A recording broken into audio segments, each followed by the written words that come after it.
বন্ধুবর্গ জনাব ফানুর রশিদ। আসসালামু আলাইকুম ওয়া রাহমাতুল্লাহ। আর বেলারপাড়া সমাজ সচেতন সমাজের উদ্যোগে আর ছোট ভাই ভাইফোজ ভাই জিয়াল বিয়াগন লয়ের আর ঈদের একটা টুর্নামেন্ট অনুষ্ঠান করি পুরো গাড়া বিয়াগন লই আর ছোট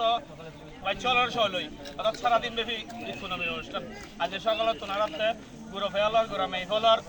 এই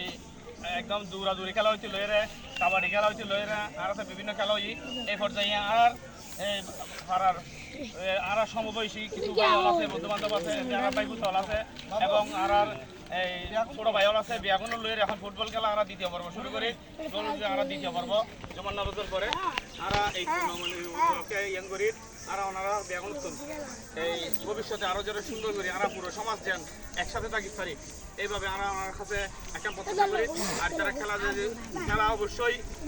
ফুটবল খেলা ক্রিকেট খেলা এই অবশ্যই শিক্ষার পরে অবশ্যই স্থান কারণ মাদকাসক্ত বাঁচি পেলাই খেলাই একমাত্র শক্তি তাহলে আমরা সবসময় খেলার মধ্যে সবসময় আমরা মনোযোগ দিন তারা যে খেলার তারা আরো উৎসাহী দিন আর যতটুকু সম্ভব ভবিষ্যতে তারা আরো উৎসাহ দিও বিভিন্ন খেলার এই প্রত্যাশা রাখি আর বক্তব্য শেষ করলাম। আসসালামু আলাইকুম ওয়া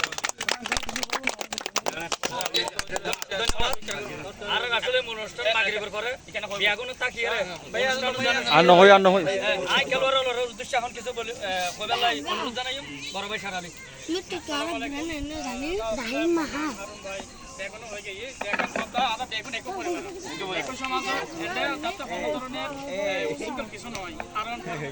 দেশাদেশি এক পর্যায়ে হাকান হার বাকান অবস্থা ব্যাপারী যে সিদ্ধান্ত দেয় যাতে বাইরের কোন অনেক কেউ হাকান রাষ্ট্র না হয় যে এভাবে সিদ্ধান্ত এ ধরনের কোনো সিদ্ধান্ত মাঠের সিদ্ধান্তই সিদ্ধান্ত এবং আর হনধরণ টিকি কোনো ধরনের হয়ে পড়লো কোন ধরনের ঘটনা যাতে না ঘটে এভাবে আমরা জেলা আগে যাই এবং ভবিষ্যতে যাতে আর আগামী বছরে যাতে পালন করতে পারি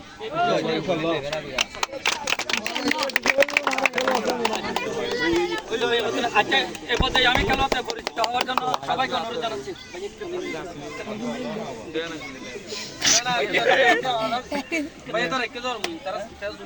আচ্ছা ভাই এনতে চলে কি বাতাই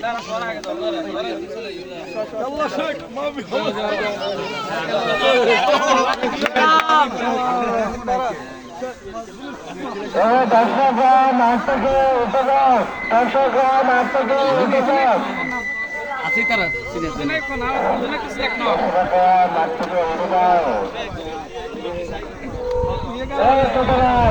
আপনি